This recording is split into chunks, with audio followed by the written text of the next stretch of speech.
When the f*** are we getting Kecleon?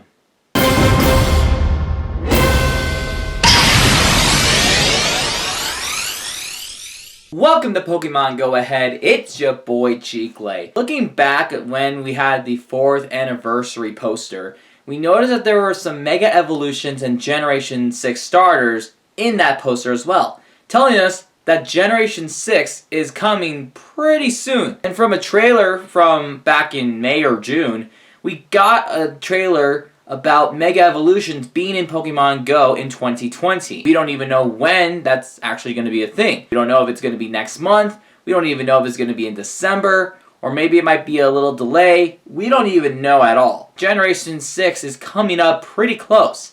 And there's a huge group of Unova region Pokemon that we're still missing. What are these Pokemon? And when should we expect them to come soon?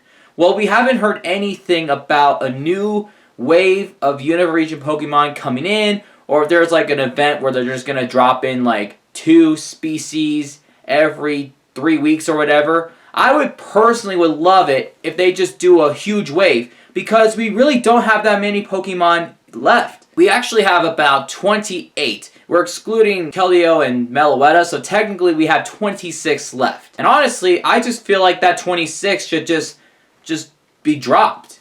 Like, we should have all of the 26 right now. We are just going to go over it on the whiteboard on what Pokemon from the Unova region are still missing in Pokemon Go. But before we do, let me know down in the comments below, is there a Pokemon in the Unova region that you desperately want in Pokemon Go? And also make sure you guys hit the like button and the subscribe button. And let's get into it. Now do keep in mind, I'm just only talking about each specific Pokemon, about what type they are, and if a certain Pokemon evolves in a specific way. That's all I'm going to do. I'm not going to go over stats, the CP, the movesets, or like what's good in PvP or in raids. We're just talking about the species in general. I'm also going to be putting up the Pokédex number so that you guys know exactly where in the Pokédex is where, for those who are very unfamiliar. So the first one that we have is Munna. And then we also have the evolution of Munna, which is Mushrana. Now Mushrana and Munna are both Psychic type Pokemon, and it turns out that we may have to save up another Unova Stone, considering that in the actual Black and White games, you use a Moonstone to evolve Munna into Mushrana with 50 candies. Fast forward to 551, all the way to 553, we have the Sandile Evolution line. The whole Evolution line is going to be all ground and dark type. We obviously have Sandile, which you're going to use 25 Sandile candies to evolve it into Krokorok, and then you're going to have 100 Sandile candies to evolve Krokorok into Crocodile. Next up we have number 570 and 571. 570 is Zorowa, and Zoroark is 571, which is Zorowa's evolution. It's a pure dark type. Zoroark is known for its illusions. When you have a set of Pokemon in like a team, and then you have Zoroark out, it'll be a completely different Pokemon. You attack it, and then the illusion would disappear. As much as I want to see this Pokemon right away, I feel like this one is not going to be out for a while, because I think they're going to try to figure out a system for the PvP. You're going to probably have like Zoroark and like 2 other Pokemon, and Zoroark would be the first one, but it's going to be disguised as something. So let's say, for example, when you're doing like a great battle league, and you have Azumarill, Registeel, and Zoroark on your team. You send out Zoroark, but it's actually really Registeel. It's using a dark type move instead of lock on, and you're thinking, why is it learning a dark type move? You then use a charge move, and then it turns into a Zoroark afterwards. I feel like that's what's going to happen, and maybe that's why Zoroark is not going to be out in a while. By the way, it takes about 50 Zoroark candies to evolve Zorowa into Zoroark. Next up, we have the least favorite evolution line in the Generation 5. We have number 582 all the way to 584, the Vanillite Evolution line. Now we have Vanillite, which will evolve into Vanillish, assuming that we're going to have 25 Vanillite candies. And then 100 more for Vanillish to evolve into Vanillux. It's just ugly. I don't know why they made this Pokemon. Next up, we have 585, which is Deerling. And then we also have 586, which is Sawsbuck. Both of these are both normal and grass type. What's really interesting about both of these is that they each have 4 forms. And the 4 forms are based off the 4 seasons of the year. There's probably going to be a time that we're going to encounter a Deerling in the wild, depending on the season. So if it's between September through November, we may see an autumn form. Or if it's during the winter time, we'll see a winter form in like December through February, and then so on for spring and summer. We will probably not get the summer one right now just because summer is almost over, but I think it's really cool. By the way, 50 candies to evolve this into this. Next up is 592 and 593. 592 is Frillish, and then 593 is Jellicent. Both are water and ghost type. Now, they have different forms depending on their gender. So the males are obviously blue, and the females are obviously pink. I don't think there's anything more different about those guys. They're going to have 50 candies for Frillish to evolve into Jellicent. I do notice that this is the only ghost-type Pokemon from Generation 5 that is currently not out right now. And since October is coming up soon, we may see Frillish in this event. We may not. They might decide to do Galarian Yamask and Galarian Corsola. Or maybe some of the Generation 6 Ghost-type Pokemon such as Honedge, Pumpkaboo, and Phantom. That's just something to keep an eye out for, not saying that it's true. Next up, we have number 602 all the way to 604, and it's the Timino Evolution line. We have Timino evolving into Electric with 25 Timino candy, and then we also have Electros, which will not only require 100 Timino candies to evolve Electric into Electros, but it might consider evolving with a Unova stone, just like we mentioned earlier about Munna. In Black and White, it is required for Electric to evolve into Electros with a Thunderstone. It's possible that we might see this evolve into Electros with 100 Timino candy and a Unova stone. Moving forward, we have number 619 and 620, which are Mienfoo and Mienshao. Both are pure fighting types, and they're actually pretty cool because they're like martial art weasels. So it takes 50 candies for Mienfoo to evolve into Mienshao. I could see this being like a really fast attacker in this game, and I could definitely see this being introduced in the PvP when another season comes out. Next up, we have the last dragon type to be introduced from the Unova region in Pokemon Go. That's Drudgigon, which is a pure dragon type. Then we have number 624 and 625. Both are going to be Pawniard and Bisharp. They're both dark and steel type, which, I mean, the fighting type is going to really hurt these guys really bad because of that 4 times weakness. They just look so sharp.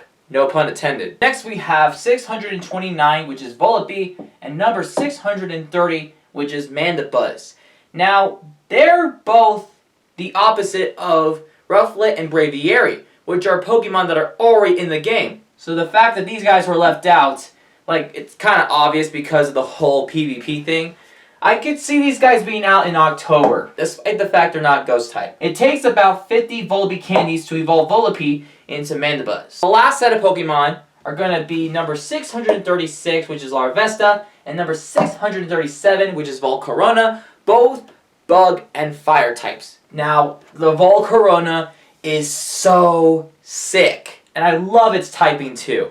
Now, yes, it will be super vulnerable against rock types, but at the same time, Val Corona has a really cool set of moves, including Quiver Dance. Now, Quiver Dance is obviously not in Pokemon Go, but that also would make it very, stand outish. Also, people mistake it as a pseudo-legendary or a legendary just because you could catch one at level 70 in Black and White. I also feel like Larvesta is going to be super rare, and I also feel like there's going to be something special with Larvesta.